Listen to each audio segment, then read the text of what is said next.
All right, so you need sweet pickle relish and all you have is dill. No problem, I got your back. We can make sweet pickle relish with the dill relish.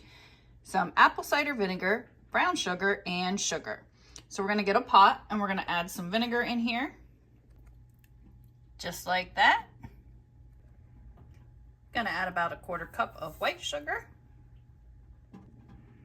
And about a 1/4 cup of brown sugar. And I'm not packing it or anything. I'm just gonna put it in here. Basically, we're gonna make like a brine for our dill pickles. So we wanna turn our heat on to about just medium. We don't really need this to boil or anything. Make sure you got the right tools.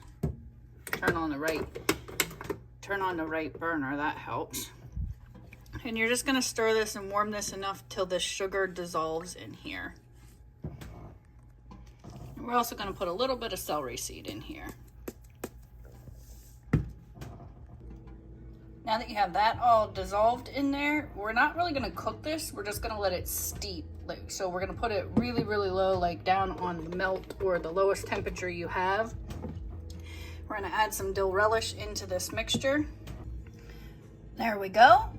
And now, like I said, we're gonna just let this on melt or your lowest temperature. We're just gonna let it steep. We really don't want the relish to cook, but we want it to soak that flavor in. So I'm just gonna put a lid on it and I'm just gonna check on it in about ½ hour or so. All right, so it's cooked, it's cold. We're just gonna take it out of here and we're gonna put it in our now sweet relish jar instead of a dill relish jar.